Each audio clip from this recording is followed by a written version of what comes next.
Welcome to Dad's Revenge, where quiet men prove that patience is a strength. Each story here is about a father who is underestimated, disrespected, or betrayed by the very people who should be protecting him, and how that father finds his own way to mend things. Welcome to today's story. They told me my son was dead. I know because I signed the papers that buried him.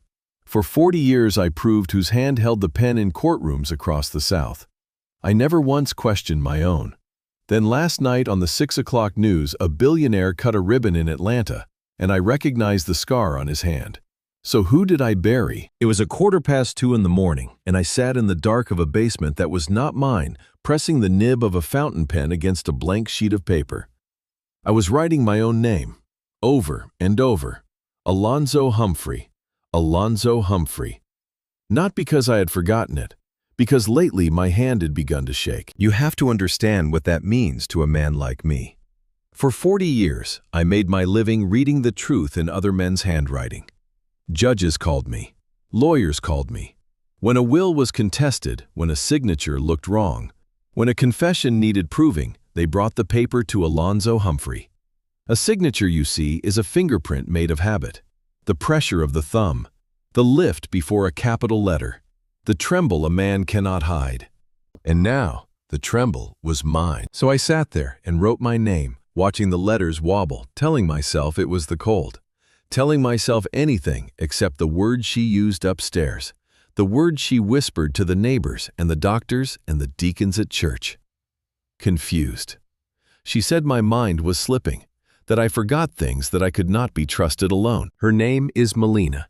She is my son's widow, and she has told the whole world that I am losing myself 1 week at a time. The basement was cold that November night. It always was. One small window near the ceiling let in just enough streetlight to tell me whether it was evening or morning. My supper had been potato soup, again served lukewarm because Melina said salt was bad for my pressure. I think she just hoped I would stop eating. I think she was waiting for me to fold up quiet and disappear the way old men are supposed to. I put the pen down and turned on the little television set she let me keep. The one that only picked up the channels she thought were safe for a man like me. That night, someone upstairs must have left the cable box on the wrong station because the late news was running and a reporter stood in downtown Atlanta with the wind in her hair. I almost did not look up. I have chased ghosts before. In 24 years of grieving, I have seen my Reese 1,000 times, in the walk of a stranger, in the laugh of a young man on a bus. Grief does that to a father. It makes the whole world wear your child's face. So I did not look up, not at first. I heard the reporter say something about a new tower, a billion-dollar project, a man who had remade the skyline of the city, a developer, a visionary. She said his name, and it meant nothing to me. Sawyer Reyes. Then the camera cut to the podium. A man in a charcoal suit stepped up to a ribbon stretched across a set of glass doors, and the crowd applauded. And he smiled the smile of a man who owns the ground he stands on. Silver at his temples, straight in the shoulders. Older than I remembered, harder than I remembered. But the way he tilted his head to the left before he spoke, the spoon slipped out of my hand and rang against the bowl. I did not feel the soup soak into my trousers. I felt nothing except my own heart seizing like an engine with no oil. Because I knew that tilt. I had watched it across a breakfast table for 20 years. I had watched it the day he graduated, the day he married, the last morning I saw him before they told me he was dead. No, I told myself. No, Alonzo. This is the confusion. This is exactly what she says happens to you. But then a young woman handed him a fountain pen, and he leaned down to sign the plaque bolted to the wall, and the camera pushed in close, and I watched his hand. I watched the lift. Every man who signs his name has a tell, a small betrayal of habit he cannot feel and cannot stop. And this man lifted his pen off the page a half second before the capital letter, the way a runner rises onto his toes before the gun. I had seen that lift 10,000 times. I had seen it in a boy learning cursive at my kitchen table, his tongue poking out the corner of his mouth. I taught that boy to write. I taught him that his name was a promise. And there, on the back of his hand, as it crossed the brass, was a scar. a raised line curved like a fishhook pale against dark skin.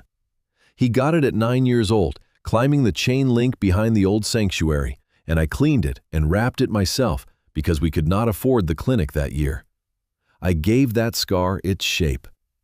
My son was not dead. My son was cutting a ribbon in Atlanta under another man's name, and I had spent 24 years mourning a body in a grave, and 1 whole year burying the wife who could not survive the mourning. I stood so fast the chair went over behind me.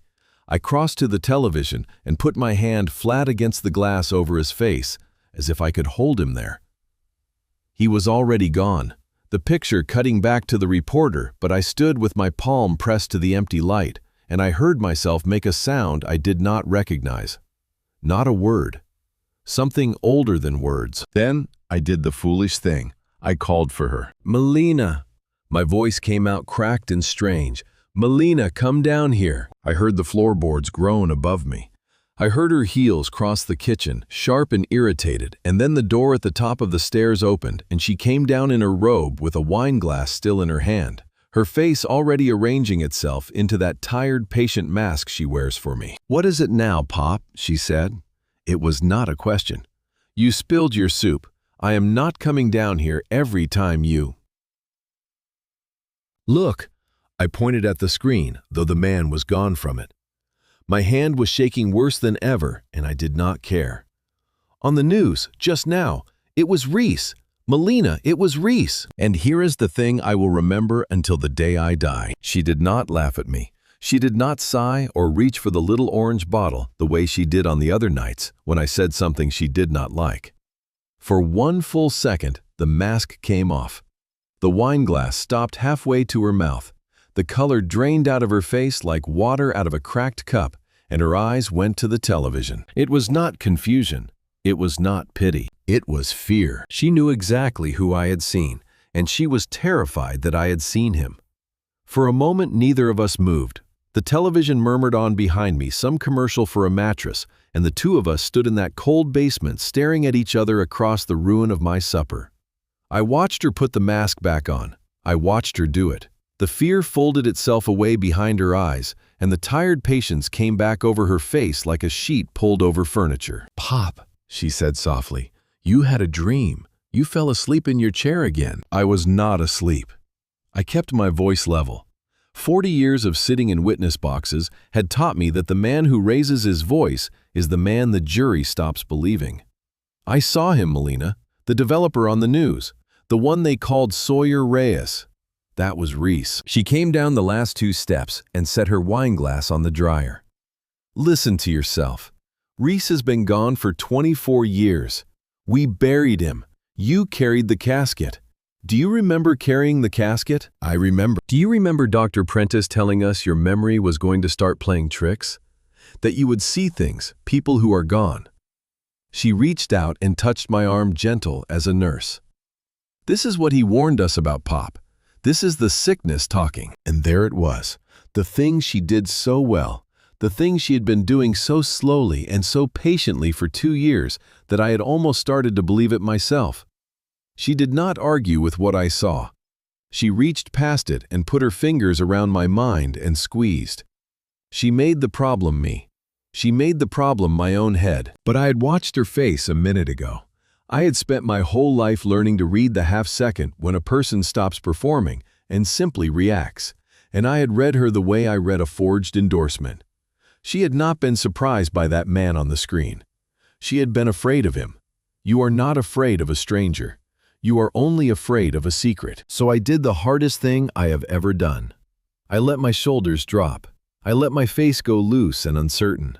I gave her the confused old man she wanted to see, because that confused old man was the only weapon I had left. "Maybe," I said. "Maybe you are right. It looks so much like him." Something in her relaxed. Of course it did. Grief plays these tricks. It is all right. She patted my arm.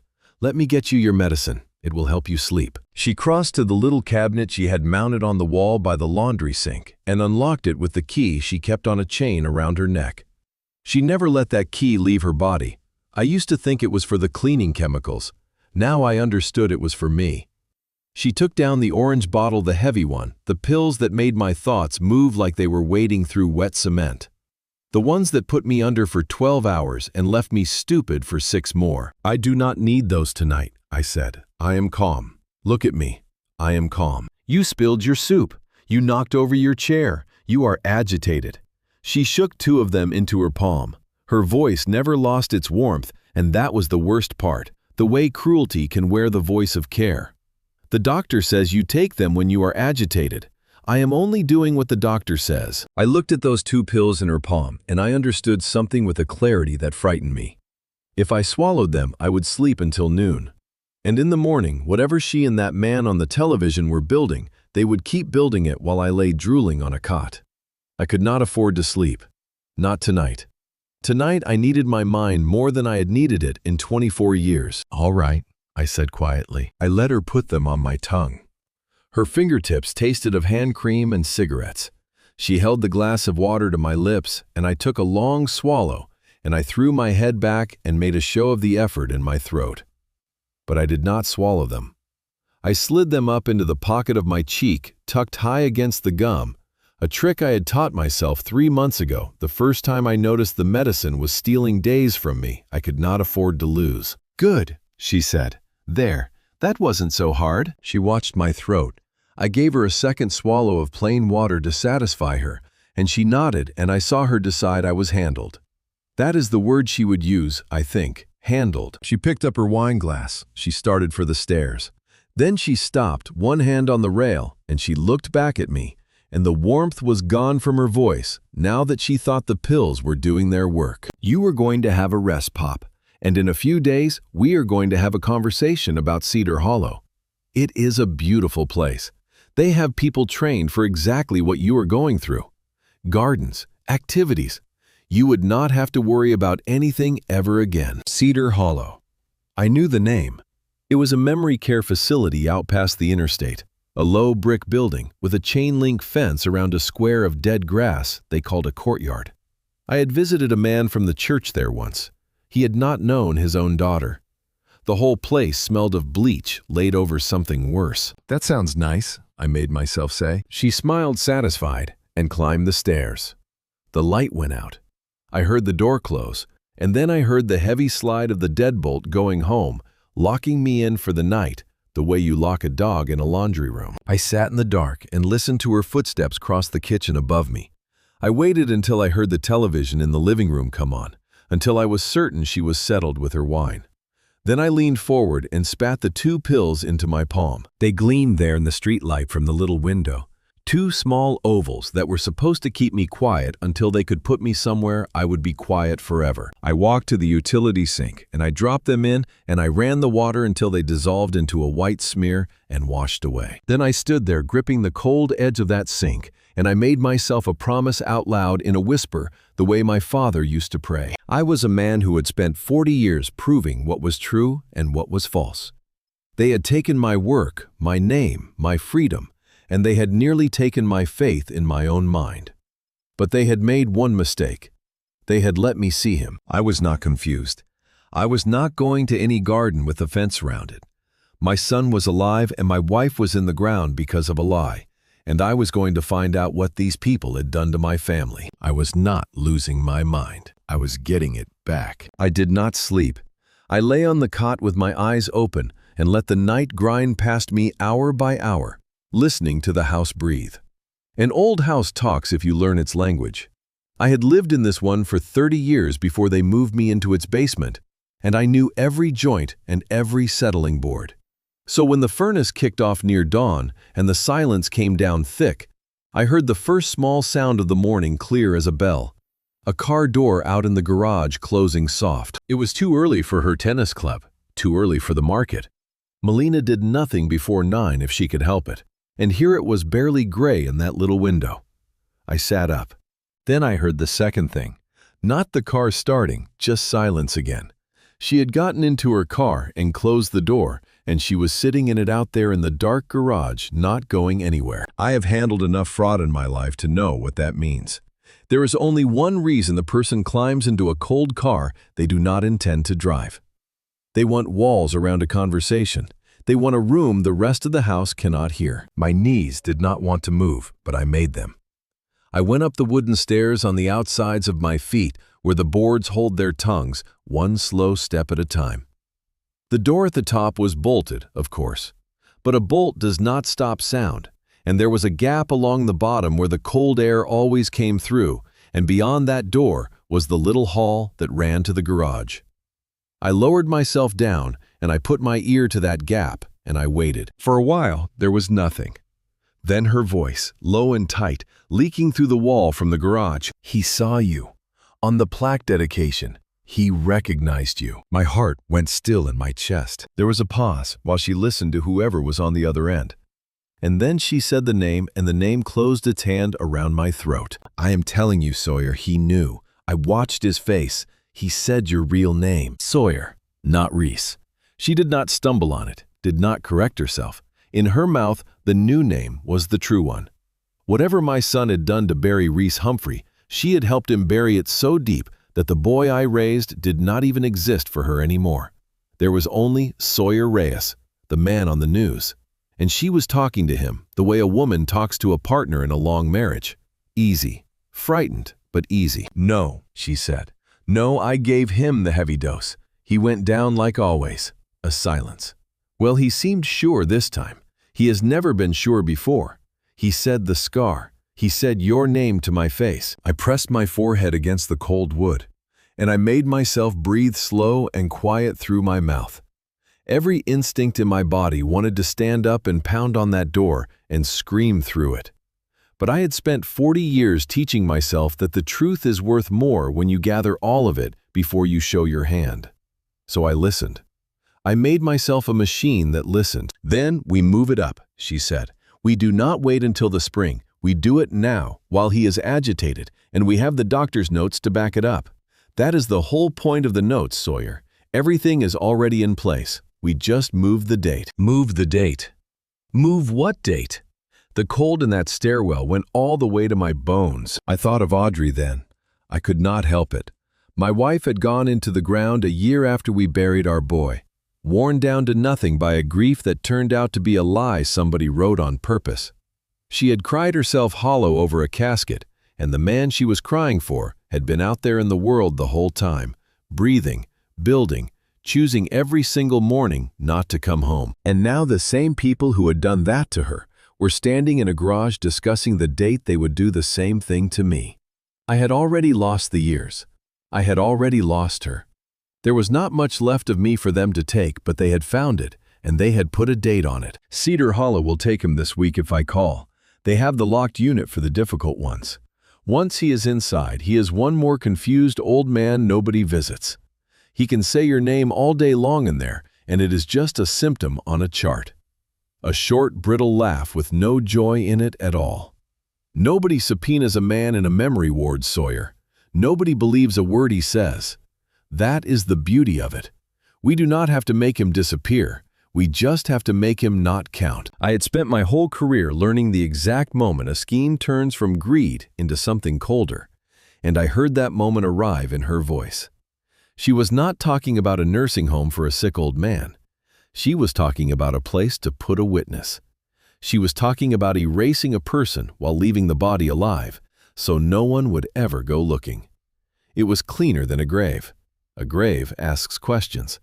A locked ward answers them before they are asked. "Yes," she said softer now. "Yes, I know what it costs. I know what all of this costs.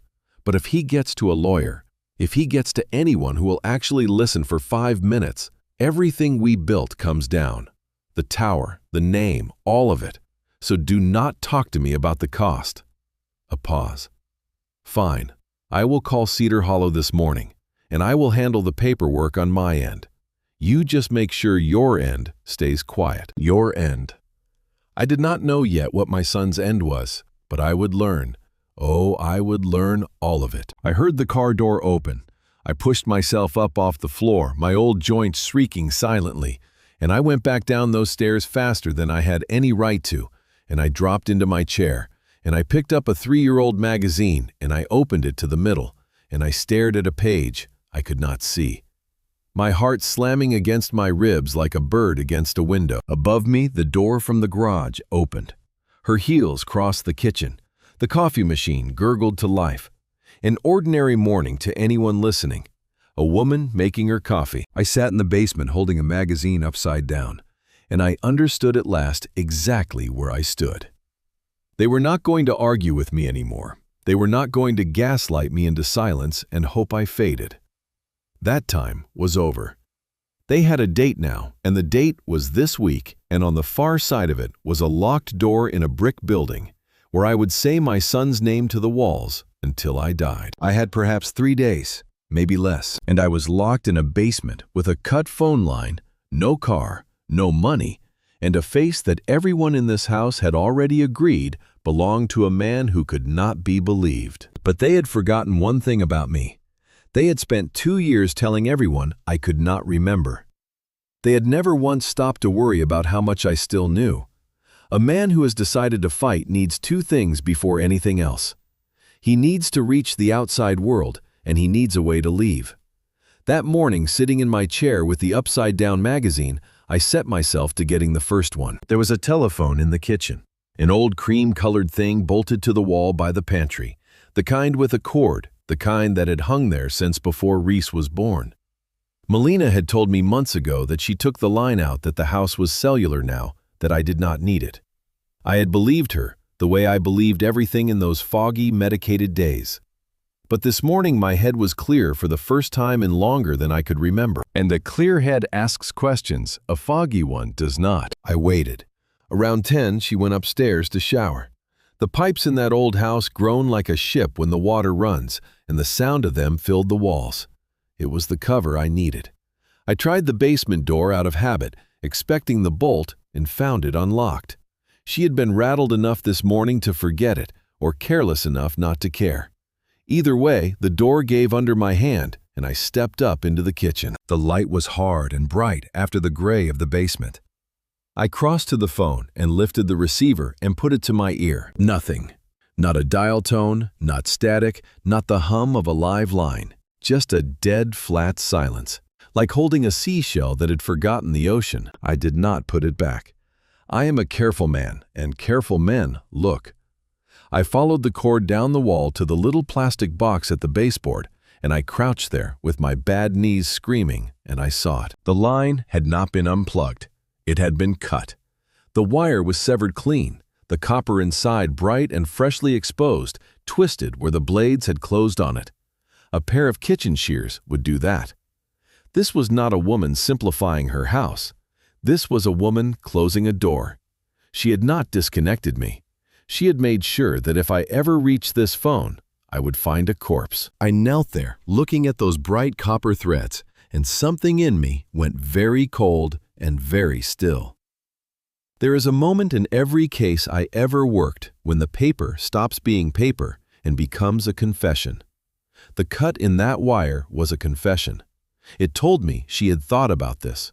She had stood in her own kitchen with a pair of scissors and imagined me trying to call for help, and she had made certain I would fail. "What are you doing up here?" I turned. Melina stood in the doorway from the hall, her hair wet, a towel around her shoulders, no makeup on. Without the makeup, she looked older and harder, and her eyes were flat as 2 river stones. "The clock down there stopped," I said, and I let my voice go thin and vague. The confused old man again. "I came up to see the time." She looked at the receiver in my hand. She looked at me crouched by the baseboard. I saw her decide in the space of a breath that it did not matter what I had seen, because who would I tell? "The phone is broken, Pop. I told you that." She crossed and took the receiver from my hand gently and set it back on its hook. "Just like a lot of things are broken. Come sit down. We need to talk." She steered me to a kitchen chair with a hand on my shoulder, and she sat across from me, and she folded her hands on the table like a loan officer about to deny a mortgage. "I made some calls this morning," she said. "There is a meeting this afternoon with a man named Dr. Evans. He is going to come and talk to you, ask you some questions. And then there is a place, a good place that has room for you at the end of the week. A van will come Friday morning to take you." Friday. Today was Wednesday. 2 days. I do not want to go to any place, I said. It is not really your decision anymore. She said it kindly, which made it worse. After this afternoon, with the doctor's evaluation and everything already on file about your condition, the court is going to give me authority to make these choices for you, for your own safety. And once that is done, Pop, I will be able to see to the house and the accounts and everything, so you never have to worry again. She reached across and patted my hand. You raised a family in this house. Let me take care of things now. I looked at her hand on mine, and I thought about the cut wire, and I thought about the garage, and I understood that everything she said was a script she had written weeks ago. The doctor, the evaluation, the van, the court. It was not a decision being made this morning. It was a machine that had been running for a long time, and I had finally been allowed to hear it. So I gave her what she wanted. I let my eyes go wet and lost. Friday, I said softly, like a man giving up. All right, Friday. Relief moved across her face. She thought she had won. She stood and told me to rest, to pack a small bag, and she went back upstairs, and this time I heard the bolt slide home behind me as I went down. But I was not going down to rest. I was going down to work. In the far corner of the basement, under a paint-stained tarp, sat the steel filing cabinet I had carried from job to job for 40 years. Melina had gone through it 2 years ago hunting for money and found only old case files and yellowed paper and lost interest. She had looked in the drawers. She had never once thought to look at the cabinet itself. I knelt and pulled the bottom drawer all the way out and set it on the floor. I reached into the empty space behind it and felt along the cold metal until my fingers found the little latch I had riveted there 30 years ago, back when a man in my line of work made enemies and learned to keep things safe. I pressed it. A false panel dropped into my hand. Behind it was not money. It was better than money. It was the leather roll of my old examiner's tools, the loops and the lifting picks and the fine instruments of my trade. And beside it, wrapped in an oilcloth, a small prepaid phone I had bought and hidden 5 years ago, in the last clear month before the fog came down for a bad day I hoped would never arrive. I pressed the button. The little screen glowed the life in the dark. 14% battery. 1 bar of signal. It was enough. It was a door, and it was open. And on the other side of it was the whole wide world that had spent 24 years believing my son was dead. I did not call anyone that night. 14% of battery is not a thing you spend on a phone call. It is a thing you hoard like the last match in a cold cabin. Before I reached out to the world, I needed to know what I was reaching out about. A man does not walk into a courthouse shouting. He walks in with a folder. So I went looking for my folder. 2 years ago, when Melina first began moving me toward the basement, I had been allowed to bring down a few boxes of what she called my clutter. Old case files, tax records, the paper leavings of a long career. She had pawed through them once for anything worth stealing and found nothing she understood because to her, it was all just yellow paper. But I knew what was in those boxes, and I knew what was not. And there was one folder I had never let myself open in all the years since we buried Reese. The estate file, the papers from the death. When your child dies, someone hands you a folder. Death certificate, coroner's findings, insurance forms. The county sends you documents to sign, and you sign them through your tears. And then you put the folder in a drawer, and you never look at it again. Because to look at it is to bury him one more time. I had carried that folder for 24 years and never once opened it. I could not.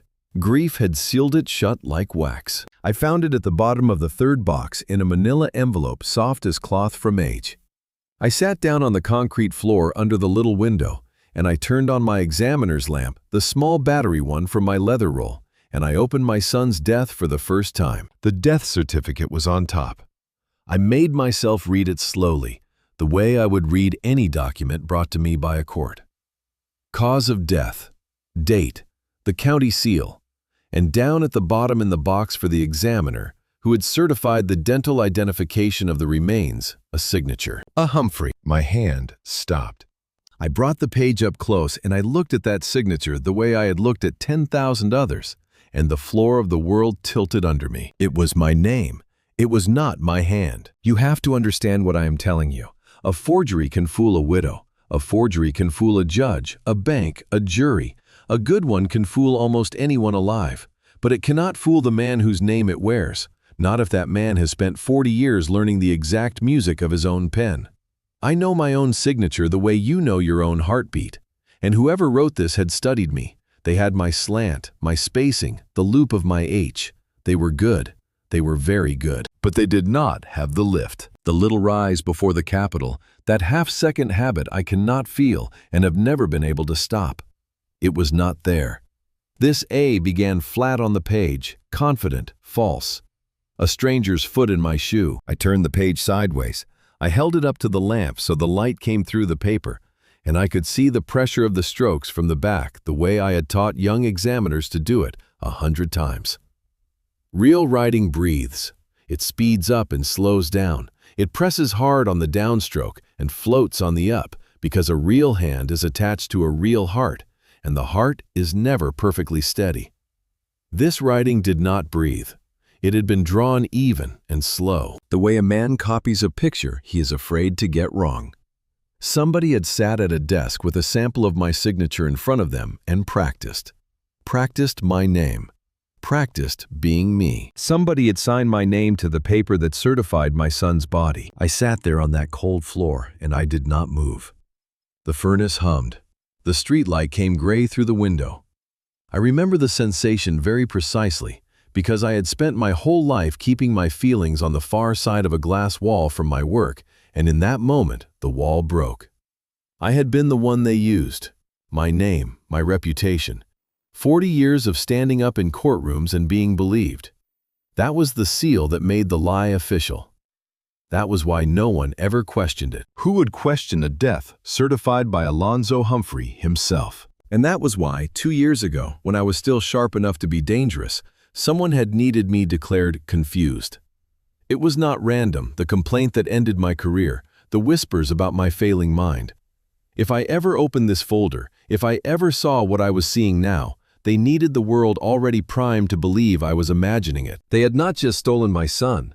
They had stolen my name to do it, and then they had stolen my mind to keep it. I set the certificate down on the concrete very gently, the way you set down something that is already broken so it does not break further. And for a long moment, I did not think about the case at all. I thought about the day I signed the real papers, the funeral papers, my hand shaking then too, but from grief, not from age. I thought about how I had trusted the whole folder because a part of it wore my name, and how I had never let myself look close, because looking close was more than a father could bear. I let that sit. I let it hurt. Some things you have to feel all the way before you can put them to work. Then I picked the folder back up. Under the certificate, there were bank forms, and I read those too, because numbers have never lied to me the way people do. And numbers told me the rest. There was an account, and into that account, on the first of every month for years, a payment landed from a holding company I did not recognize. The name meant nothing, but the address did. It was a suite number in a tower in downtown Atlanta. My son was not only alive, my son was paying. Every month, like clockwork, money moved from his world into hers, and it had a name. And the name was the price of keeping an old man quiet in a basement. For a long time, I had wondered how Melina managed. A widow with no work, a big house, a closet full of nice things, and no husband's paycheck. I had told myself she was careful with what insurance left us. I had told myself a lot of things in that basement because the alternative was arithmetic, and my whole life had taught me that arithmetic is where the bodies are buried. Now the arithmetic sat in my lap on a bank form, and it added up to one thing. She had never been a grieving widow living thin. She had been an employee, and the job was me. I gathered the pages together with hands that had finally, strangely, stopped shaking. And as I lifted the last of them, something slid out from the very back of the envelope where it had been wedged for years.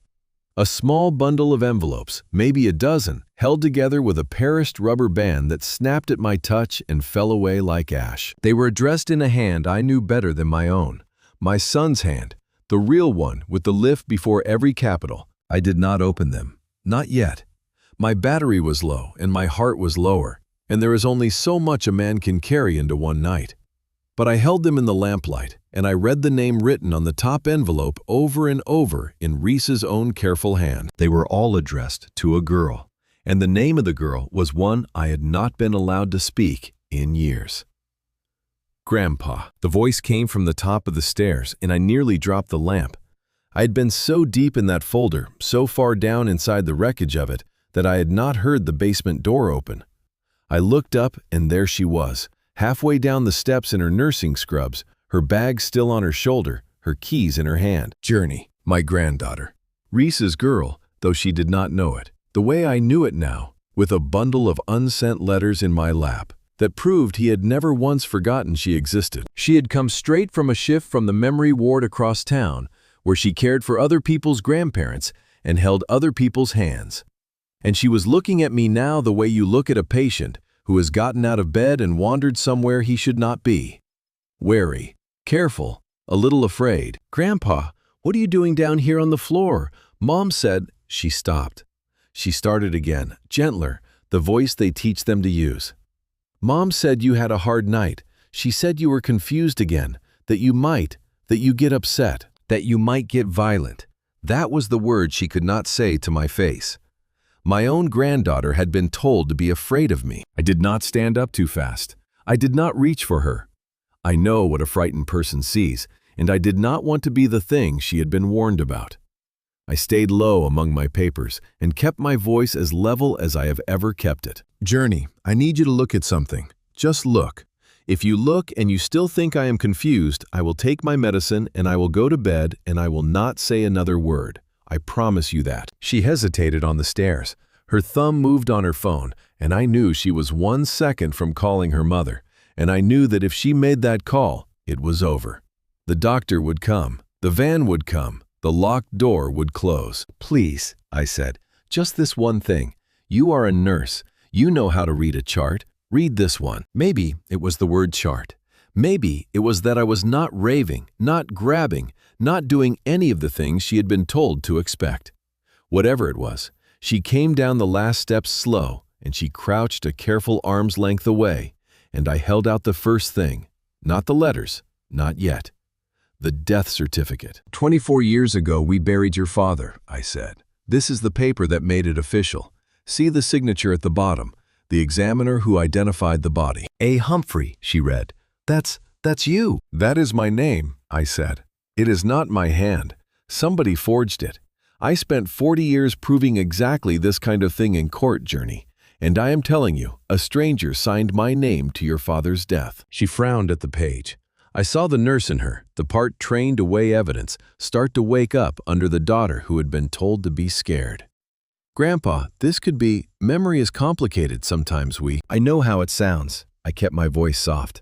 So do not take my word, take his. And I handed her the letters. She took the bundle, the way you take something you are not sure is real. She turned the top envelope over.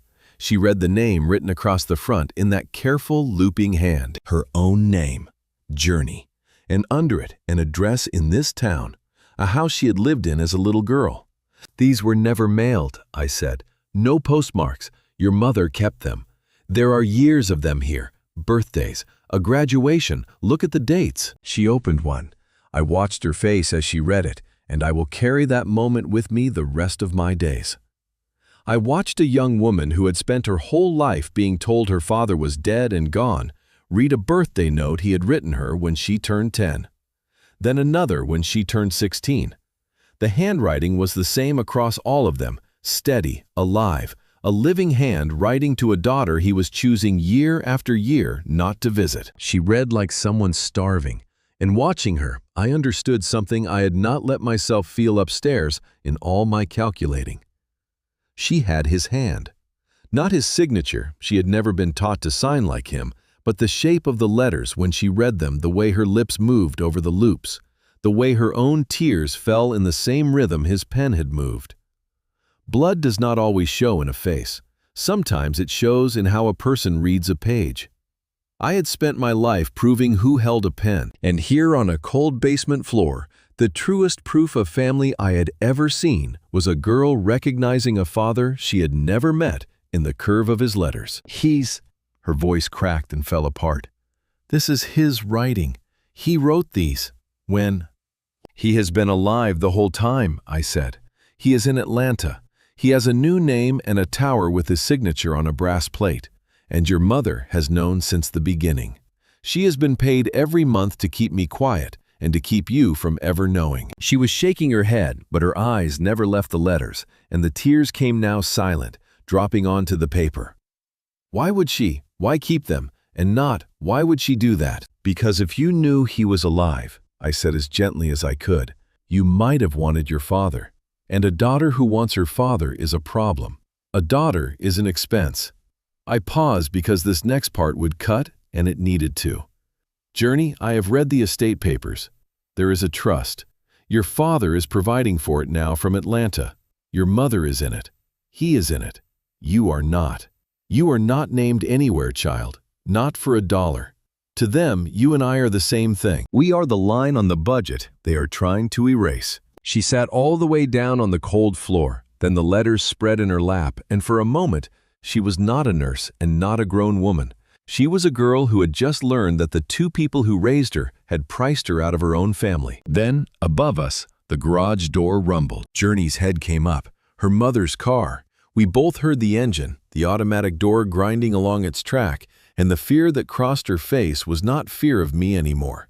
It was fear of getting caught in that basement with the truth in her hands. She cannot know you saw these, I said quickly, gathering the certificate and the bank forms, pressing them into a thin stack.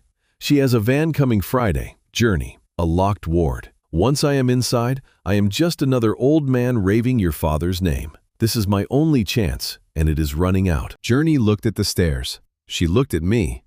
26 years of believing her mother weighed in a single second against a bundle of letters and a forged name. And then she did the bravest thing I have ever seen a young person do. She wiped her face with the back of her hand, and she stopped being afraid. I watched it happen. I watched the daughter who had been taught to obey step aside and someone new stand up in her place. She reached into her bag and pulled out her wallet, and from it a slim card, and she pressed it into my hand. Back door through the yard, the hedge is thin by the shed, she whispered, her voice steadier than her hands. The bus station is 20 minutes on foot. This is my card. The number is your birthday. Go, Grandpa, before she comes in. I have not run from anything in 50 years. My body had forgotten how. But a man learns fast when the alternative is a locked door with his name already on the intake form. I went out the back while Melina was still in the front hall, her keys jangling, her voice calling up the stairs for Journey. I crossed the yard, low and quick, my heart hammering, and I found the thin place in the hedge by the shed, just as my granddaughter had promised. The branches raked my face. I did not stop. I came out the other side into the neighbor's yard, and then the alley, and then I was walking fast as my knees would carry me, away from the only house I had lived in for 30 years. I did not look back. Looking back is how you trip. The bus station sat at the edge of downtown, a low concrete building smelling of diesel and old coffee. I kept my head down and my collar up. At the automated kiosk, I slid Journey's card into the slot and punched in the number that was my own birthday, and I bought a ticket north toward Atlanta, toward my son. The machine hummed. The ticket printed. Approved. I nearly wept at that little word.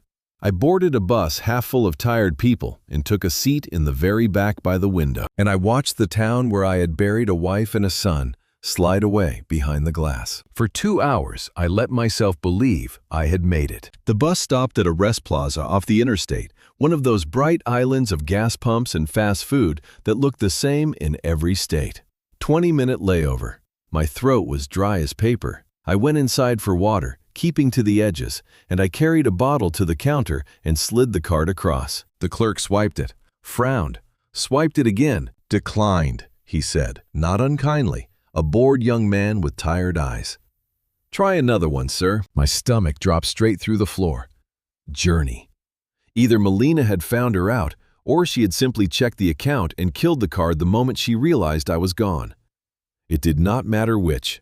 My lifeline had been cut, the same way the phone line had been cut cleanly, by a hand that knew exactly what it was doing. I hoped standing there that it was the second thing and not the first.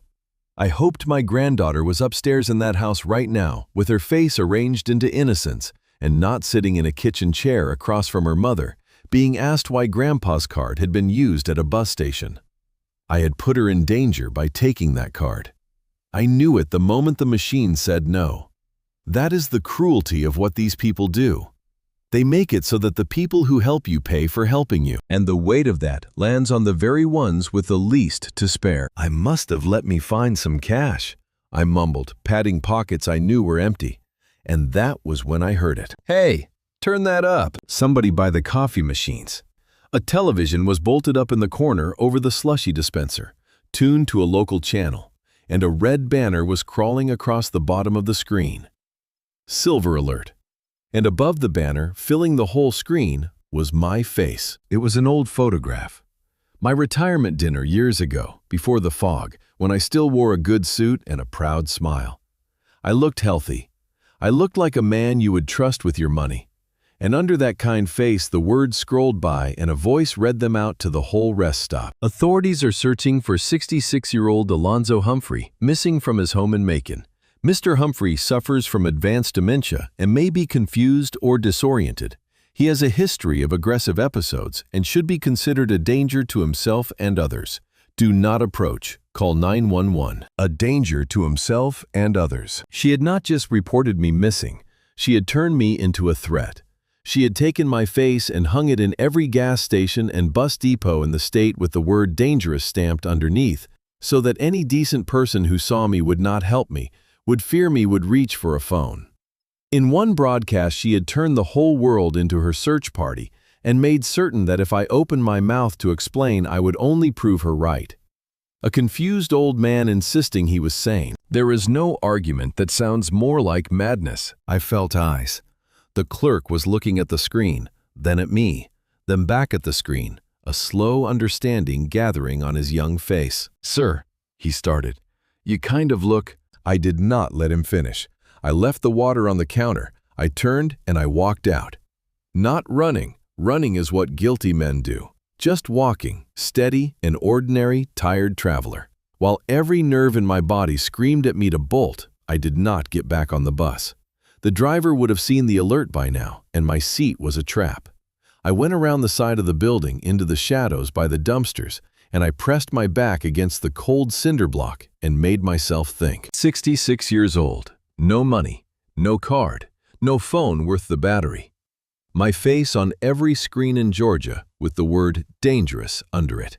And a bus I could no longer ride, idling 40 feet away, about to leave without me. This was the bottom. I want you to understand that. This was the moment when a sensible man lies down. When he thinks I am too old, I have no money, my own family has painted me a lunatic, and the kindest thing left is to let them find me and put me somewhere warm. I felt that thought move through me like cold water. I will not pretend I did not. But then I thought of the lift. That little rise of the pen before the capital letter that tell a forger could not fake, the one true thing in a mountain of lies. Somebody had spent 24 years and a great deal of money making sure the world could not tell my truth from a symptom. And the only man alive who could prove the difference was standing behind a dumpster, feeling sorry for himself. No, I did not spend 40 years learning to read the truth just to let them write me out of it now. I thought about Audrey gone into the ground, believing a lie because a lie wore paper that looked official. I thought about Journey reading her father's hand for the first time on a cold basement floor. I had two people counting on me now, one in her grave, and one who had just risked everything to open a hedge for me. A man does not get to lie down when other people are still standing in the wreckage he could clear. I straightened up. My knees ached, my face was scratched, my heart was a fist, but my mind was clear. And clear was the only thing I had ever really needed. If Alonzo Humphrey was a danger to be feared and reported on sight, then Alonzo Humphrey could not be the man who walked into Atlanta. I looked down at my hands, at my thin gray hair reflected in the dark glass of the dumpster corral, and I understood what I had to do. The man on those screens had to disappear, and I was going to have to be the one to make him vanish. A man with nothing still has whatever he is wearing. I had a watch. It was not much of a watch, a plain steel thing I bought myself the year I made senior examiner, back when a modest man let himself have one modest thing. Audrey had helped me pick it. It had kept good time for 30 years, and it was the last object I owned that was truly mine, not bought by insurance money or handed down out of pity. I walked 2 miles along the frontage road to a pawn shop with barred windows and a neon sign that buzzed like a trapped fly. And I laid the watch on the glass counter, and I let it go for far less than it was worth to a man who did not ask my name. $90. 30 years, $90. But $90 is a bus a man can pay for in cash, and a bottle of cheap dye, and a pair of drugstore reading glasses, and a disposable razor. I did the rest in the restroom of a gas station 3 blocks down, under a light that flickered like it was tired of the things it had seen. I will not pretend it was dignified. I worked the dye into what was left of my gray hair and into my mustache, and I watched the water run black in that cracked sink, and when I looked up, a stranger looked back at me. Darker hair, too dark, unnatural against my face. The glasses changed the shape of my eyes. I had worn that mustache for 40 years, and I shaved it clean, and my own mouth surprised me, a stranger's mouth. Alonzo Humphrey, the man on the silver alert, thinned out and disappeared in that dirty mirror. What was left I did not have a name for, just an old man nobody was looking for. I swept the cut hair into a paper towel and pushed it deep into the trash under the other trash the way you hide a thing you are ashamed of. My hands smelled of chemical dye for a day after. I kept catching that smell and thinking of the man I used to be, the one who stood in courtrooms in a press suit and was believed on sight. He was in that trash can now, with the hair. The cash bought me the last leg, a different bus line, a driver who took folded bills and did not look at faces. And near dusk, the city came up out of the flat land ahead of me, all glass and steel catching the last of the light, and I rode into Atlanta with my forged new face pressed to the window, hunting the skyline for the one building I had come all this way to find. I did not have to hunt long. It stood taller than the rest, a spire of dark glass, with a crown of light at the top, and even from the highway, I could read the name running up its side in letters 2 stories tall. Reyes. My son's stolen name lit up over the whole city. I got off the bus, and I walked toward it, block after block, until the streets around it started to feel like a place I knew. And then slowly, with a sick turning in my stomach, I understood why. I knew this corner. I knew this ground. The tower did not stand on some empty lot. It stood in the old West End, where the streets still carried the names I had known as a young man. And it stood on the exact block where Greater Grace had stood for 90 years. The church where I was baptized. The church where I married Audrey. The church where I served as a deacon for 2 decades, passing the plate down rows of people I had known my whole life. The sanctuary where my boys had squirmed in their Sunday clothes, where Reese had climbed the chain-link fence out back at 9 years old and caught his hand, and earned the scar I would know him by a lifetime later. It was gone, all of it, torn down to the dirt and paved over, and in its place, my son had raised a monument to himself. I stopped across the street from it. I did not go closer. I stood on the sidewalk in the falling dark, and I let myself be still. There was a fountain out front. Water fell over black stone lit blue from underneath, making a sound like polite applause that never stopped. I listened to it. Behind that sound, if I closed my eyes, I could almost hear the other thing, the old thing, an organ, and a room full of voices that did not need a microphone rising up on a Sunday morning into a ceiling that was no longer there. Sister Odell had played that organ. She wore white gloves in August, and she could not read a note of music, and she never once played a wrong one. Deacon Pruitt used to fall asleep in the third pew and snore until his wife elbowed him, and the whole row would shake trying not to laugh. Audrey kept peppermints in her purse for the children, and the crinkle of the wrapper during the sermon was its own small hymn. I could smell it standing there on that sidewalk. Furniture oil and candle wax, and the particular dust of old hymnals. 20 years of my life had a smell, and it was gone. And a fountain stood where it used to be making its polite blue noise for men in good suits. The evening traffic went by behind me. Somewhere, a horn. The blue light of the fountain moved on the underside of the new trees they had planted in a straight, obedient row. I put my hand flat against the cold granite of the low wall along the sidewalk, the way I had put my hand against the television glass a lifetime ago over my son's face. There had been a cornerstone. I remembered laying my palm on it as a young man, a slab with the year carved into it and a verse beneath. I looked for it now, out of some foolish hope, along the base of the wall, in the seams of the new stonework. It was not there. They do not save the cornerstone. They grind it up with everything else and pour it into the foundation and build the new thing on top of the old thing. And the people who prayed there become nothing but gravel under a rich man's floor. I stood there a long time. I did not weep. I was past weeping. A cold came up through my shoes from the ground where the sanctuary used to be, and I let it come. Then I straightened my cheap glasses, and I looked up at all that lit glass, and I made myself a promise as quiet as the first one, quieter, because this one was older than my grief and deeper than my anger. He had not only killed a brother and buried a stranger under his own name and locked his father in a basement, he had taken the ground the whole community stood on and sold it for a view. And tomorrow, when he stood up in that shining tower to be admired, I was going to walk in through his door. Getting into a rich man's party is easier than getting into a poor man's kitchen. Nobody guards the back of a tower the way they guard the front.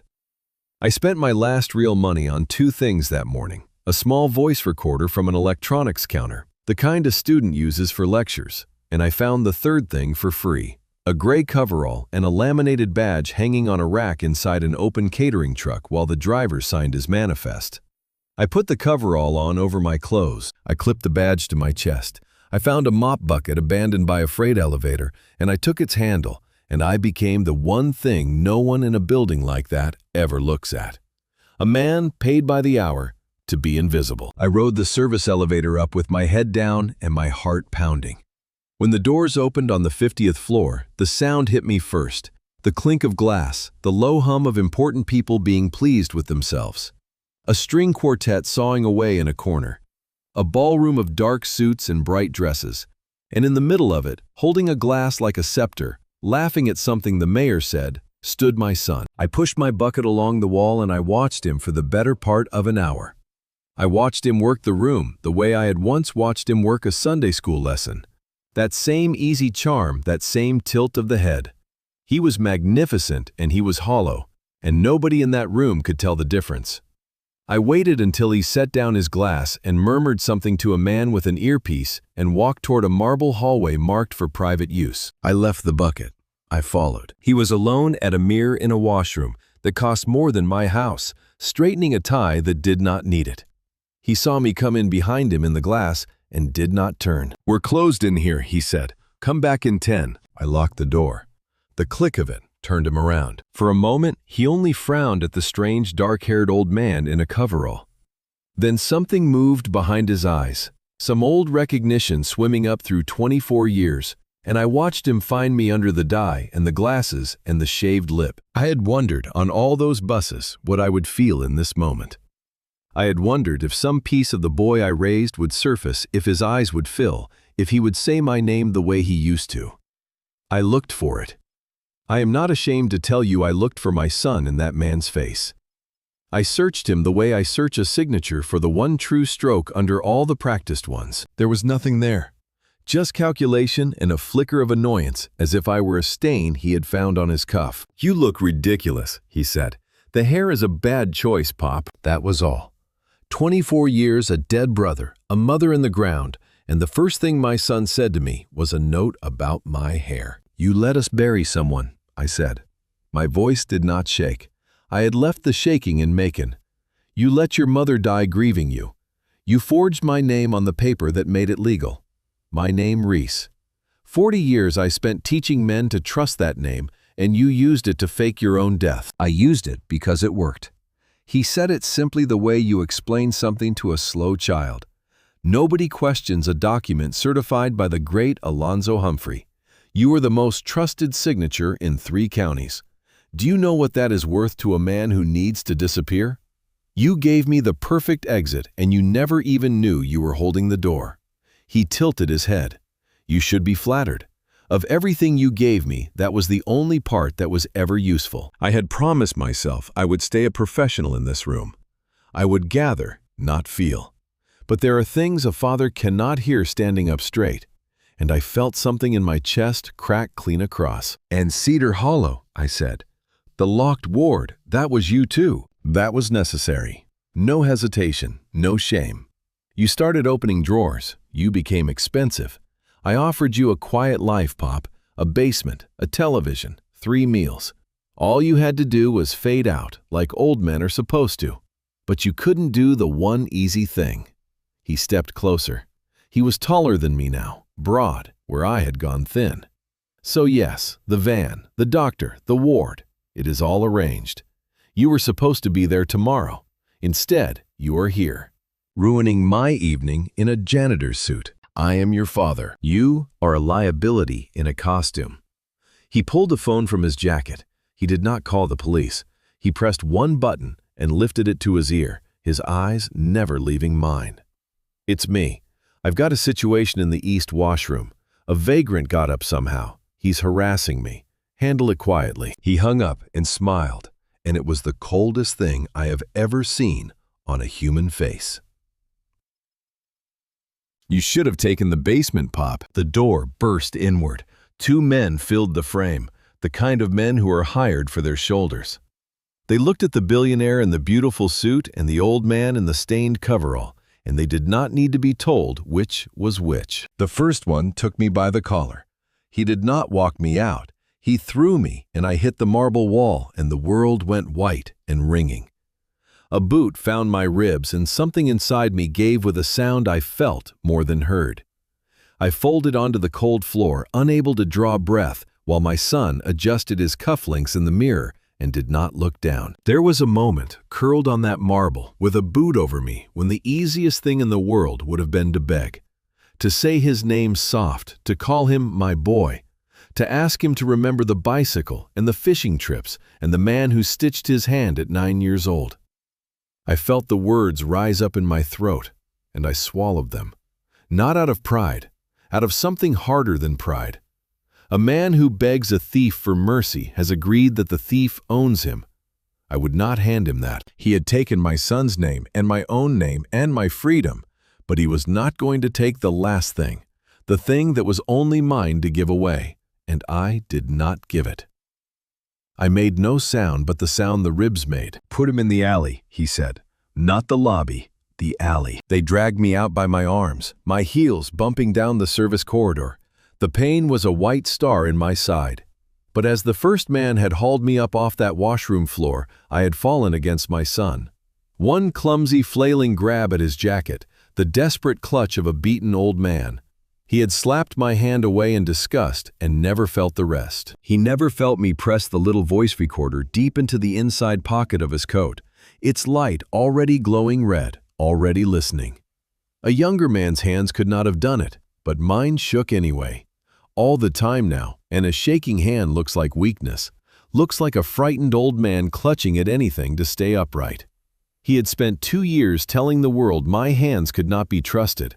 He never once considered what a man can hide inside a tremble. They threw me into the wet dark behind the tower, onto the ground where my church used to stand. And lying there in the filth, broken, gasping, I began. God help me to laugh. Because my son had just walked back into his party, wearing my ears. I lay in that alley until I could breathe again without the world going white.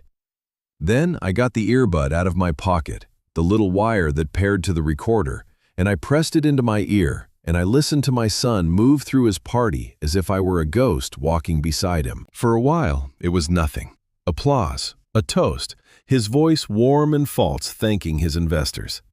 Then a door, and the party sound fell away, and I heard him speaking low into his phone, and every word came into my ear cold and clear. "It's handled. Security put him in the alley." A pause. "I don't care that he's old, Melina. He got into the building. He got up to 50. He put his hands on me in front of no one, but next time it might not be no one." Another pause, and then he said the thing. And he said it the way another man might order dinner. "So we stopped managing it. Call the number I gave you. Tell them there's a confused old man wandering the West End tonight off his medication, a danger to himself. Tell them where the alley is. By the time anyone connects him to me, he's just a vagrant who fell. Nobody looks twice at one more old man who didn't make it through a cold night." The line went quiet. I sat against the wet brick with my broken ribs, and I understood that my son had just ordered my death and scheduled it and gone back to his champagne. I should have been afraid. I had been afraid for days. But something in me had run out of fear the way an old well runs dry, and what was left at the bottom was hard and clear and cold. He had made a mistake. A man who tells you he is going to kill you into a phone, into a pocket you are wearing his recorder in, has handed you the rope. I did not need to survive the night on luck anymore. I needed to survive it on purpose, and I needed help. And I knew exactly one man in this world who owed me his life. I took an old leather book from my inside pocket, the address book I had carried for 30 years, its pages soft as cloth. I turned to the letter G by the light of a security lamp. One name, a number I had never called. McCoy Gates. 30 years ago, McCoy Gates was a young investigator with a good mind and a bad habit. A man who cut a corner on a case to cover a gambling debt and left a trail. I was hired to find. I found it. I had him cold. And then I learned that the money had gone to keep his mother in a hospital bed her insurance would not cover. And I made a choice that could have cost me my license. I buried what I found. I fixed the file. I told him to never do it again. And he never did. He built a whole life on the second chance I handed him. He told me once, gripping my hand hard, that if I ever needed anything, any day, any hour, I only had to call. I was calling. I fed my last quarters into a payphone outside a shuttered liquor store, and I dialed and it rang twice. Gates. The voice was older gravel over stone, but it was him. McCoy, it's Alonzo Humphrey. Silence. A long one. That's not possible, he said finally. Alonzo Humphrey's got a silver alert on him statewide. Dementia. Dangerous. It's on every screen in Georgia. You know better than that. You know who wrote those alerts, and it wasn't a doctor. I closed my eyes. McCoy, I'm calling the marker. Tonight. I heard him breathe. I heard in that breath 30 years of a debt he had never been allowed to pay, and I heard him decide. Where are you? He sent a car. Not a cab, a black sedan with a driver who did not speak, and it carried me out of the West End and up into a quiet district of old brick and older money, to a top-floor apartment that smelled of leather and good scotch and pipe tobacco. McCoy Gates stood when I came in, leaning on a cane with a silver head, his hair gone white, his eyes still sharp, as the day I'd cornered him. He looked at the dye and the bruises and the way I held my side, and his jaw tightened. Look what they did to you, he said quietly. I need more than sympathy, McCoy. I know what you need. He poured 2 glasses and put one in my hand and made me sit and made me tell it, all of it, from the soup to the news to the Ford certificate to the recording in my pocket.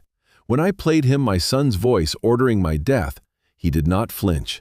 He simply set down his glass and folded his hands, and when he spoke again, his voice had dropped very low, and I remembered that a wolf is quietest right before it moves. Sawyer Reyes, he said. I've watched that man buy half this city, and I never once liked the smell of him. Money out of nowhere, records that don't go back far enough. I always figured him for a fraud. I never dreamed he was your dead boy. He looked at me. Alonzo, you came to the right door. But listen to me, we do not go to the police. He owns pieces of that building. A recording made without a warrant. An old man they've already branded insane. They will bury it and bury you with it. He leaned forward on his cane. You didn't spend 40 years catching liars to go out swinging like an amateur now. Then how? I said. The way you always did it. His teeth showed not quite a smile. You don't attack the man, you attack the paper. He built an empire, and every empire is made of documents, and every document has a signature, and there is no man alive who reads a signature like you. He tapped the table once with a finger. He forged your name to bury himself. So we are going to use your name, your real hand, to dig him back up. We do it clean. We do it provable, and we do it where the whole city is watching, so nobody can make it disappear. I looked at that old wolf across the table, and for the first time since a spoon fell out of my hand in a cold basement, I was not running from anyone. I was hunting. "He has a ribbon to cut," I said. "A grand opening gala, the whole board, the press, the mayor, day after tomorrow." McCoy's eyes gleamed. "Then we have work to do, and Alonzo," he lifted his glass, "this time you walk in the front door." McCoy Gates did not sleep like an old man. He worked through the night the way he must have worked at 30 on coffee and cold purpose, and by the time gray light came into the windows, he had 3 of his people moving on Sawyer Reyes, and one question sat unanswered on the table between us. "If your boy faked his death," McCoy said, "then there was still a body. There is always a body, Alonzo. A closed casket needs something inside it. The certificate you found said the remains were identified by dental records. So whose teeth were in that grave?" I had not let myself ask it. For 24 years I had believed the body was Reese, and grief does not leave room for arithmetic. But McCoy was right. If Reese was alive and cutting ribbons in Atlanta, then some other man had been lowered into the ground under my son's name, mourned by me, wept over by his mother, until it killed her. "Pull the original dental identification," McCoy told his people. "The real one, not whatever your father was shown. And find me the DNA. A case that old, the county may still have a sample in cold storage. Somebody was buried in that grave, and I want his name." It took them a day. A day I spent in McCoy's guest room, with tape around my ribs, staring at a ceiling, trying not to think, and thinking anyway. And the thought that kept coming, the one I kept pushing under, was of my younger boy, Zane. In all of this, in all my running and reckoning, I had barely thought his name. That is the terrible arithmetic of grief in a family. When Reese died, there was so much grief for Reese that there was none left over, and Zane had slipped away that same season, and we had let him. "A boy will run when his brother dies," people said. "He will come back." He never came back, and we grieved so hard for the one in the grave that we stopped grieving for the one who was gone. And I had carried that small guilt quietly for 24 years, a splinter too deep to dig out. On the second evening, McCoy knocked and came in slow, and he did not have the look of a man bringing good news. He had a folder in his hand, and he sat down on the edge of the bed like the weight of it had aged him further, and he did not hand it to me right away. "Alonzo," he said, "I have known you 30 years, so I'm going to say this plain because you would want it plain." He drew a breath. "The dental records in that grave were doctored. Somebody swapped the chart, but the county did keep a tissue sample, and we ran it against the family reference on file from when your wife passed." He paused. "The body you buried was not a stranger. It was your son." "I know it was not Reese," I said. "We have established. It was Zane." The name went through me like a blade that is so sharp you feel the cold before you feel the cut. Zane, my youngest, my quiet one, the boy who never wanted the things Reese wanted, who sat on the back steps in the evening and played that harmonica until the streetlights came on, who was going to study music before he vanished the same autumn we buried his brother. We had been told Zane ran off. Grief-struck, they said, couldn't bear to stay. We looked for a while, and then we stopped, because a family only has so much searching in it, and we had spent all of ours on the grave that held Zane. All along, he needed a body, the right age, the right build. McCoy said very quietly, because he is a wolf, but he is not a cruel one. Your younger boy was near enough, same height, same build. 2 years apart, to a doctored dental chart, close enough is all it takes. He looked at his hands. His own brother, Alonzo. He used his own brother, killed him, buried him under his own name, and let you mourn the wrong son for 24 years, while the right one built towers. I heard the words, and I understood each one. And still, they would not fit together into a thing a mind could hold. I had spent my whole working life teaching juries that a body does not lie, that the truth is written in the teeth and the bone and the marrow. When a man has burned every other record, I had believed that. It had been my faith, the way Scripture was my other faith. And now the truth in the bone was telling me that the son I raised had murdered the son I forgot, and dressed the murder up in my own good name, and I had certified the whole thing with my grief. I did not say anything. There was nothing in me that made words. I got up off the bed. My ribs screamed, and I did not feel them. I walked to the window. Down in the street, a garbage truck was working its slow way along the curb, and a man in a reflective vest was walking behind it. And the ordinary morning went on being ordinary, while the floor of my whole life fell away beneath me a second time. I had wept for the wrong child. Every night for 24 years I had said Reese's name into the dark, and the boy who was actually in the ground, the gentle one, the one who never asked me for anything, had lain there unmourned under a stranger's grief, under his brother's stolen name. Nobody had ever cried for Zane by his own name. Not once, not even his father. I thought of him on the back steps in summer, 13, 14 years old, cupping that harmonica in both hands and bending a note until it sounded like a train far off, like something leaving. Reese used to tell him to quit that racket. I used to half agree, tired from work, wanting quiet. What I would give now to sit on those steps and tell that boy to play all night. What I would give to have listened when there was still someone playing. I reached into the bag of the few things I had carried out of that basement, the letters, the certificate, and underneath them, wrapped in a handkerchief I did not remember packing, a small, tarnished harmonica. I must have taken it from the box without letting myself know. It had sat in Zane's jacket pocket the day he left, and turned up later in a drawer, and Audrey had kept it, and after she died, I had kept it.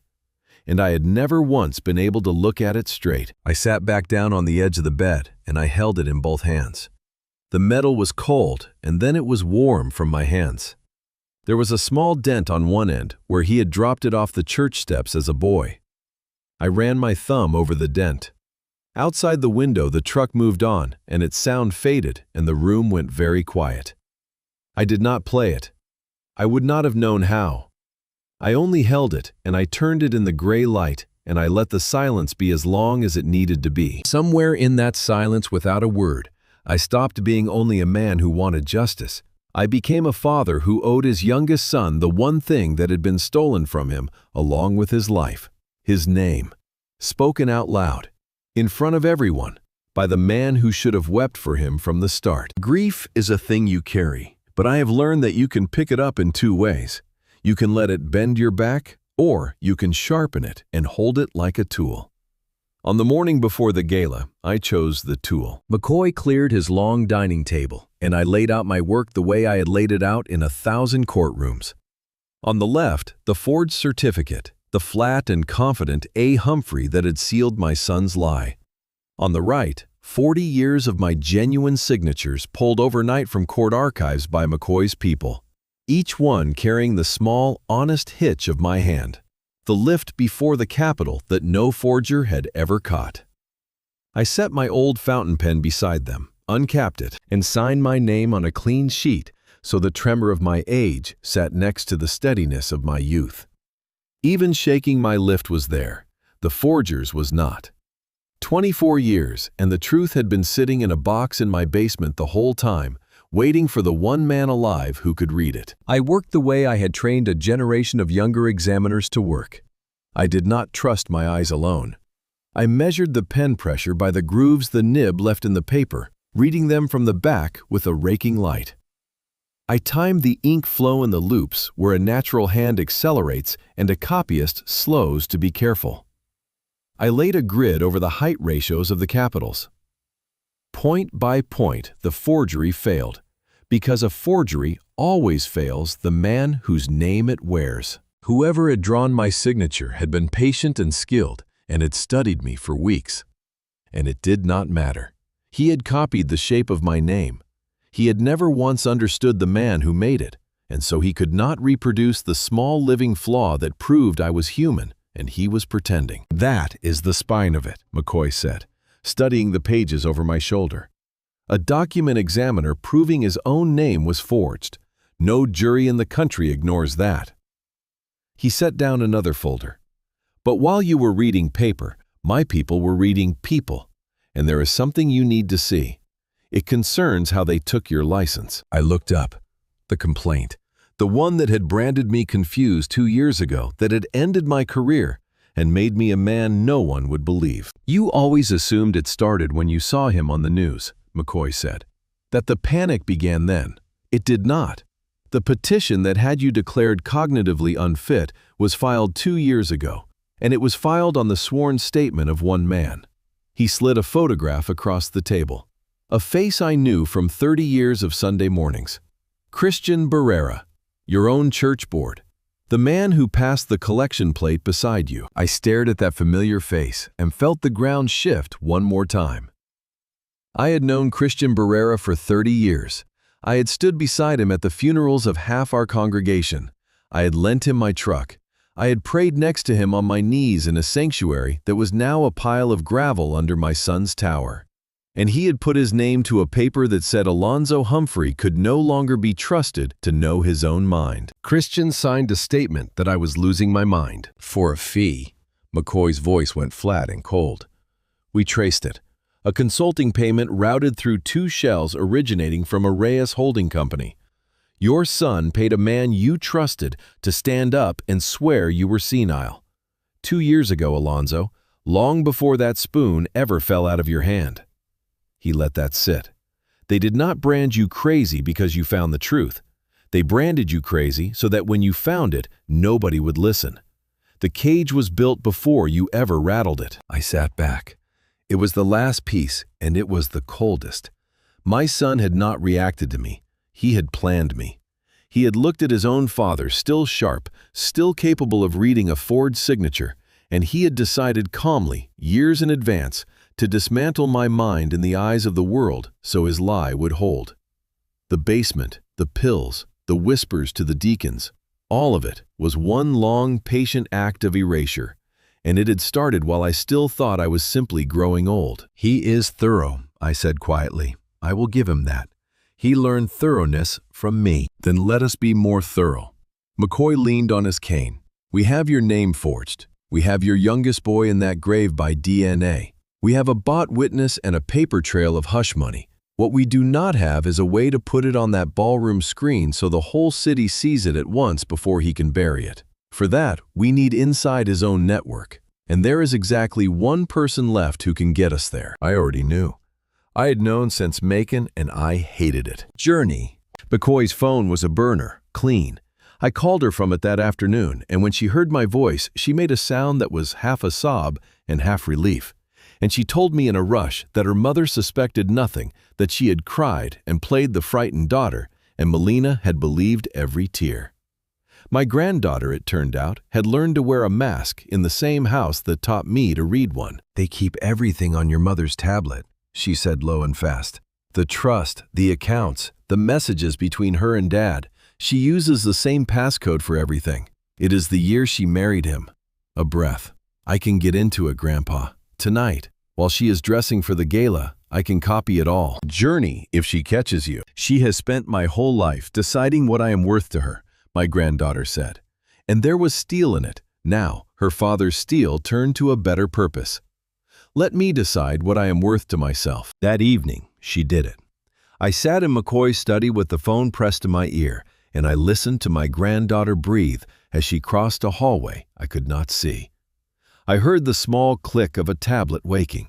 I heard her thumb the passcode, the year her father married her mother, the year that had erased her before she was even born.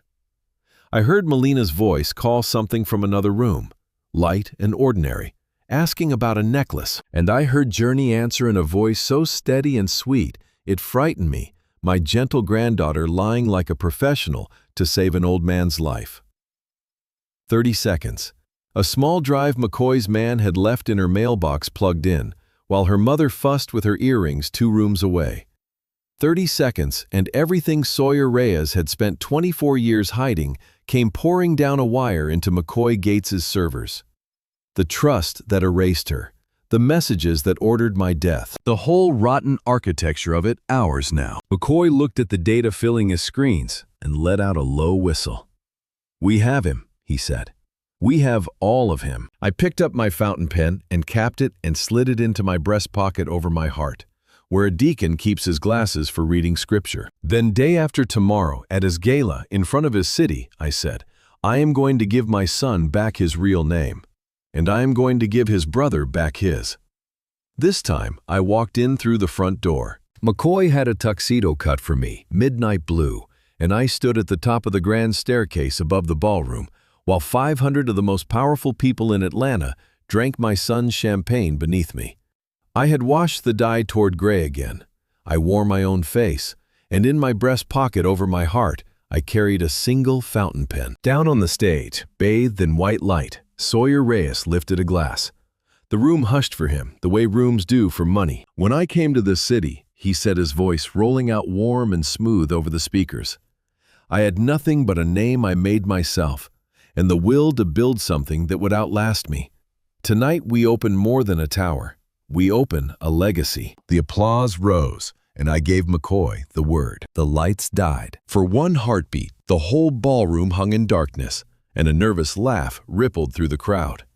Then the great screen behind the stage, the one that had been scrolling the tower's gleaming renderings all night, flickered and filled with a single image. A death certificate, enlarged 20 feet high, and at the bottom, circled in red, a signature, A. Humphrey.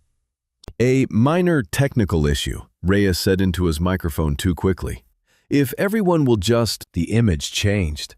Now beside the forged signature stood another, and another 40 years of my true hand, and between them a magnified detail, an arrow pointing to the small rising hitch of the pen before the capital letter. Present in every real one, absent in his. My voice came down over the speakers then, because McCoy had given me the room. That is my name, I said. It is not my hand. 500 faces turned up toward the staircase. I began to descend slow, one step at a time, into the light. My ribs still ached under the borrowed silk. My knees still complained on every stair. But I did not limp, and I did not hurry, and I did not look away from him. I came down the way I used to walk into a courtroom, carrying nothing but the truth and the certainty that I could prove it. And the crowd parted from the foot of the stairs like water from a prow. For a moment I was not afraid, and I was not angry. I was simply a father crossing a room toward a son the way I had crossed 1,000 rooms toward him when he was small and had fallen and needed me. Except this time I was not coming to lift him up. Reyes stared up at me, and for the first time in 24 years, I watched my son go pale. The man you know as Sawyer Reyes, I said, walking toward the stage, certified his own death with a signature he forged from mine. I spent 40 years proving who holds a pen. I am telling you under my own name that he stole mine to bury himself. This is a stunt. Reyes had found his footing, and his voice turned to a blade. This is a senile old man off his medication. There is a silver alert on him tonight. He is my father, yes, God help me, and he is not well. And even if any of this were real, the statute of limitations on a 24-year-old fraud ran out a decade ago. You cannot touch me with a blurry old scan. Murmurs moved through the room. Money wants to believe in money. I saw the doubt begin. You're right, I said. The fraud has expired. I let the silence stretch. But murder does not. The screen changed again. Not paper now, a laboratory report.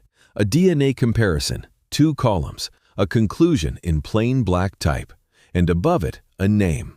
I made myself say slowly so it would land in every corner of that room. The body in that grave was never Sawyer Reyes, and it was never Reese Humphrey, the son he used to be. That grave holds my youngest boy, Zane Humphrey, 20 years old, a musician. My voice did not break. I had promised him it would not. His own brother killed him for a body the right age and buried him under a stolen name and let his family weep over him for 24 years without ever once saying who he was. Tonight I am saying it. His name was Zane. The ballroom had gone so silent I could hear the fountain running in the plaza far below on the ground where a church used to stand, over the dirt where I had once been baptized. Somewhere in that crowd, a woman began to cry quietly, a stranger who had never met my son and would never meet the boy in the grave. weeping simply because the name Zane had been spoken aloud at last, and the room could feel the weight of 24 years of a silence finally breaking. I let that silence hold. Some names have to be set down gently, the way you lay a body to rest. I had carried his in my chest for a long time without ever letting it out. Now it was out in front of 500 people, and it belonged to him again. Lies, Reyes said, but the word came out thin. AI, fabrication, sabotage. For one long moment, my son and I simply looked at each other across the light. I searched his face one final time, the way I had searched it in the washroom mirror, hunting for the boy who caught fireflies in our yard, the boy whose hand I had stitched at 9 years old. And I understood standing there that I was not going to find him, because that boy had died the same autumn Zane did. This man had killed them both, the brother in the grave and the brother he used to be, and had worn the second one's skin like a good suit ever since. Then his own voice filled the room, played from a recorder he had never known he wore, ordering a stranger to leave his father dead in an alley. Cold, casual, unmistakable. It played to the end, and when it stopped, no one in that room could pretend anymore. If you are hearing this, and your own family has ever tried to convince you that your memory was the thing that could not be trusted, remember this old man walked out of that basement.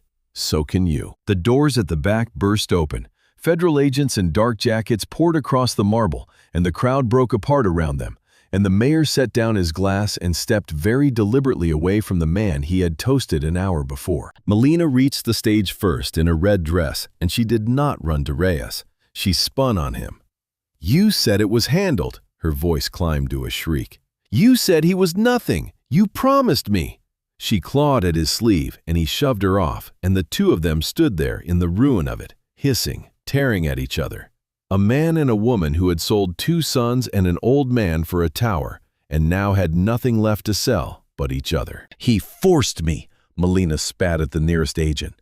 "He killed his brother, not me. I have proof. I kept everything." "You witch," Reyes said. "You buried the letters. You!" An agent took each of them by an arm. The cuffs closed with a small final sound, the quietest thing in that whole enormous room, and somehow the loudest. I stood on the floor of my son's ballroom, an old man in a borrowed tuxedo, and I did not feel triumphant. I felt the pen over my heart, and I thought of a harmonica in a handkerchief, and I watched them lead my last living son away, in the light of his own name coming undone. They did not go quietly. People who have never faced a consequence in their lives rarely do. Melina was the first to break. As the agents turned her toward the doors, she planted her heels and twisted around and pointed one manicured finger straight at the man beside her. "He did it," she cried loud enough for the reporters. "Sawyer Reese, whatever his name is, he killed his brother, not me. I never touched that boy. I only kept the books. I have records. I kept everything, dates, accounts, the letters, all of it. I want a lawyer and I want a deal, and I will give you all of him." I watched something die in my son's face. Not remorse. He had none. What died was the last illusion that anyone in his life had ever loved him instead of using him. The same illusion he had denied everyone else for 24 years, handed back to him now in a red dress. "You were there," he said to her, low and vicious. "You helped me dig. You spent every dollar.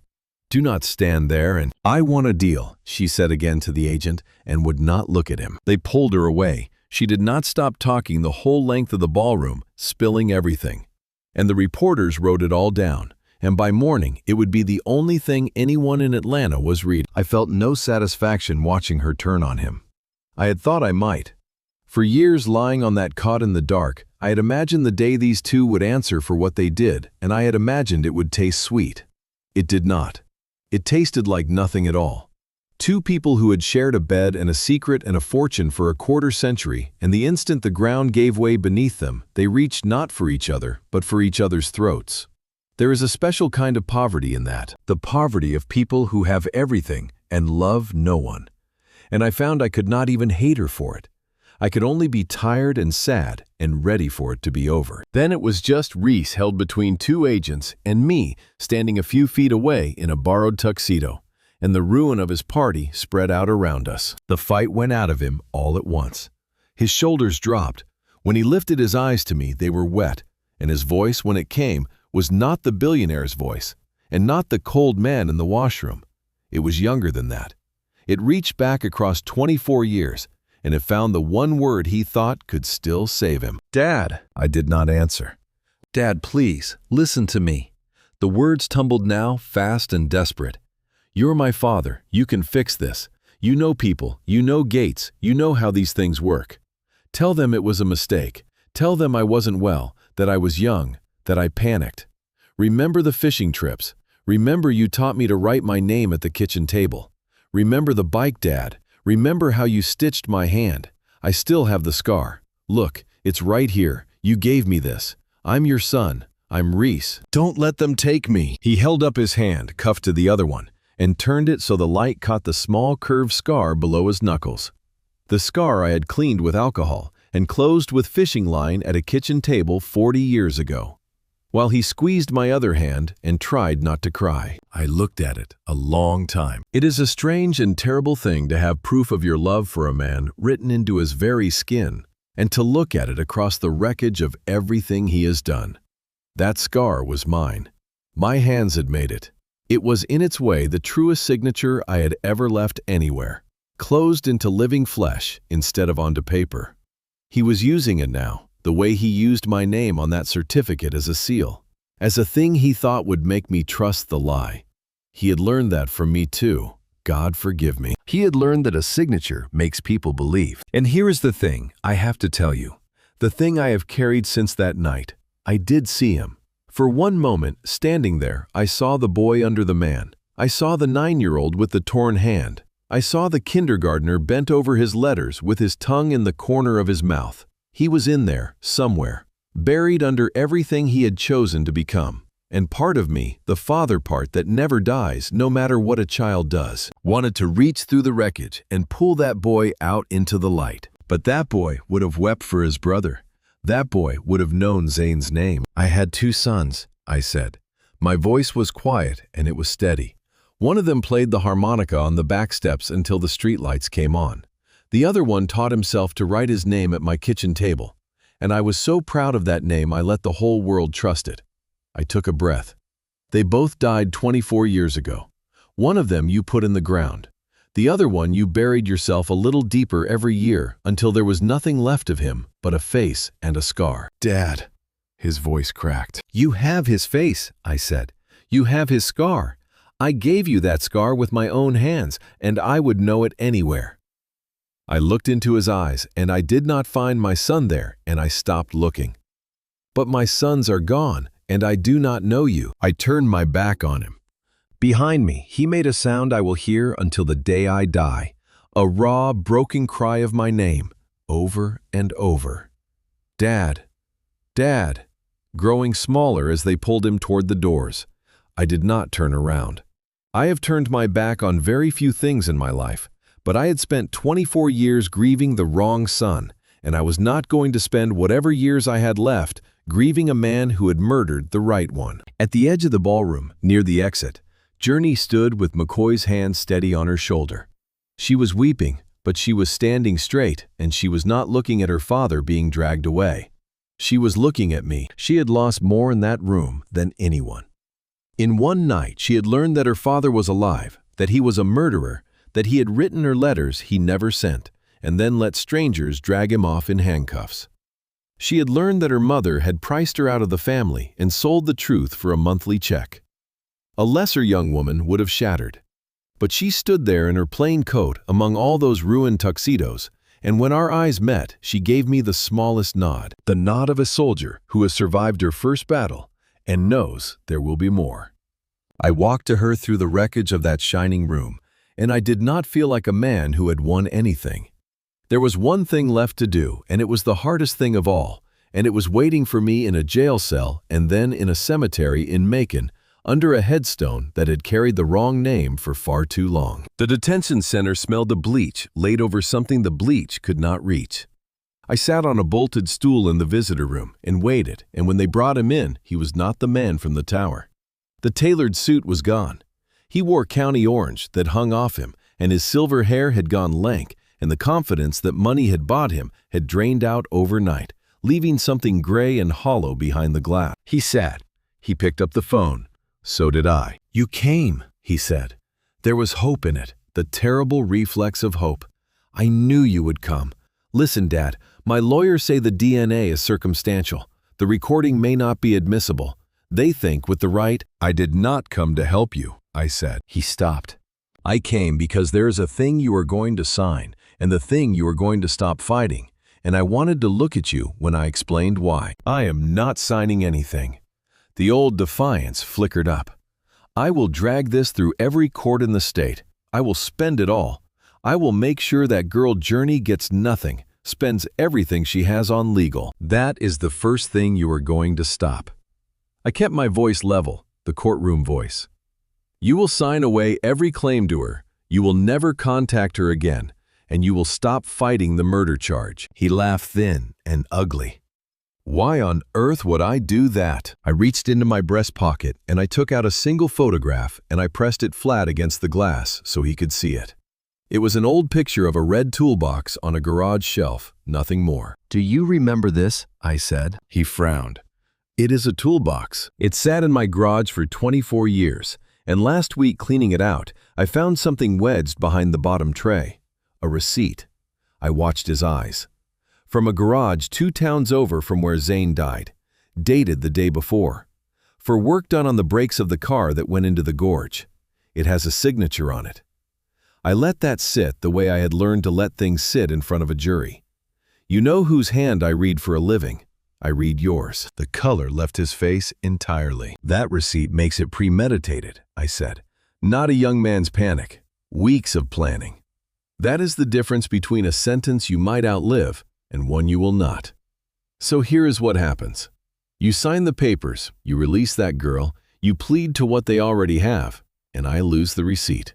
Or I walk it into the prosecutor's office this afternoon." For a long moment he searched my face the way I had spent a lifetime searching signatures, hunting for the tell, the flaw, the proof of a bluff. He did not find it. I had learned from the best forger I ever met. He had taught me without meaning to exactly how to make a lie look like the truth. There was no receipt. There never had been. I had looked him in the eye and forged with my voice the one thing he could not disprove, and he believed it because he was a man who had built his whole life on the belief that everyone lies as easily as he did. I want to be honest with you about that because I have thought about it many nights since. For 40 years I made my living being the man who could not be fooled and would not deceive. Truth was my trade and my faith both. And in the end, to save that girl, I told a lie so clean not even a document examiner could have caught it. I do not know what that makes me. I only know that my son spent his life proving a man can be anything he chooses to sign himself as. And I spent mine proving the opposite. And in that little room with the glass between us, I finally understood we had both been right and both been wrong. A name is not what makes you real. What makes you real is what you are willing to do it for. "Give me the papers," he whispered. He signed. His hand shook so badly, the pen skipped, and I watched out of 40 years of habit, and I saw that even now, even broken, his signature had that little rise before the capital. The one true thing he never could hide. The one piece of the boy I raised that had survived everything he did to bury it. I looked at it, and I felt nothing I could name, and I put the papers in my coat, and I hung up the phone. And I left him there, mouthing my name through glass I could no longer hear him through. 2 weeks later, I drove to Macon with Journey, to a cemetery on a low green hill, to a headstone that had read, Reese Humphrey for 24 years. We had it corrected. It is not a simple thing to change the name on a grave. There are forms and permissions and a judge's order, and there is a man with a chisel who has to grind away one name and cut another into stone that has held the wrong one for a generation. McCoy helped with the paperwork. He said it was the least he could do. And I let him because a man should be allowed to pay a debt when he has carried it 30 years. The stonecutter did quiet, careful work, and on a cold, bright morning, we stood in front of it, Journey and I, and read the name that should have been there all along. Zane Allen Humphrey, beloved son. And beneath it, because Journey asked for it, and I could not speak to argue, a single line. He made his own music. Journey cried. I did not. I had done my weeping in a basement over the wrong grave, and I had none of that kind left. I knelt down my knees complaining in the cold, and I took the little tarnished harmonica out of my coat pocket, the one that had ridden in Zane's jacket the day he vanished, the one Audrey kept and I could never look at. I set it against the base of the stone in the grass, where the boy who made his own music could keep it. Then I stayed there a while. I did not pray out loud. I did not speak at all. I just knelt in the cold grass with my hand flat on top of that stone, the way I had pressed my palm to a television screen a lifetime ago over the same sun's stolen face. The grass was wet through the knees of my trousers. Somewhere, a long way off, a mower was running. And closer than that, a few late birds were working the hedge along the cemetery fence, and the wind moved the tops of the pines with a sound like water. I stayed down there among all that ordinary morning, an old man on his knees in the cold, and for once I did not gather anything, did not read anything, did not plan a single thing. I simply could not stand up yet, that was all. I did not have it in me to rise, and I did not pretend otherwise, and Journey did not make me. When I finally stood, my knees would barely hold me, and she put her arm through mine, and neither of us said anything, and that was right. Some things do not want words on top of them. We walked back down the hill together. I did not look back at the grave. I have made my peace with turning my back on the dead when the living still need walking home. There is a harmonica in the grass on a hill in Macon, now tarnishing quietly at the foot of a stone, that finally, after 24 years, tells the truth. I go and sit by it on Sunday afternoons. I do not bring the pen. Some visits are just for sitting with a boy who made his own music in a silence I no longer need to fill. For most of my life, I believed a man was only as real as the name others let him keep. Lose your name, lose your standing, lose the trust of the people around you, and what is left of you? Nothing, I thought. So better to stay quiet in the basement, better to fold up small and disappear. I was wrong. Names, it turns out, can be forged, bought, buried, and carved onto the wrong grave. But the small true thing underneath the lift of a pen, the choice to walk out of a locked door, the willingness to be broken for someone you love, cannot be copied by any hand but your own.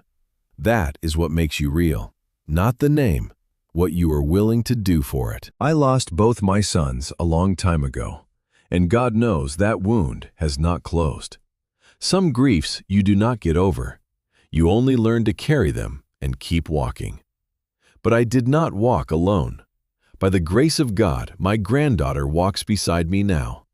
By the grace of God, I opened that folder. And by the grace of God, an old man nobody believed lived long enough to say one boy's name out loud. So let me ask you something, and I mean it. I am not asking to hear myself talk.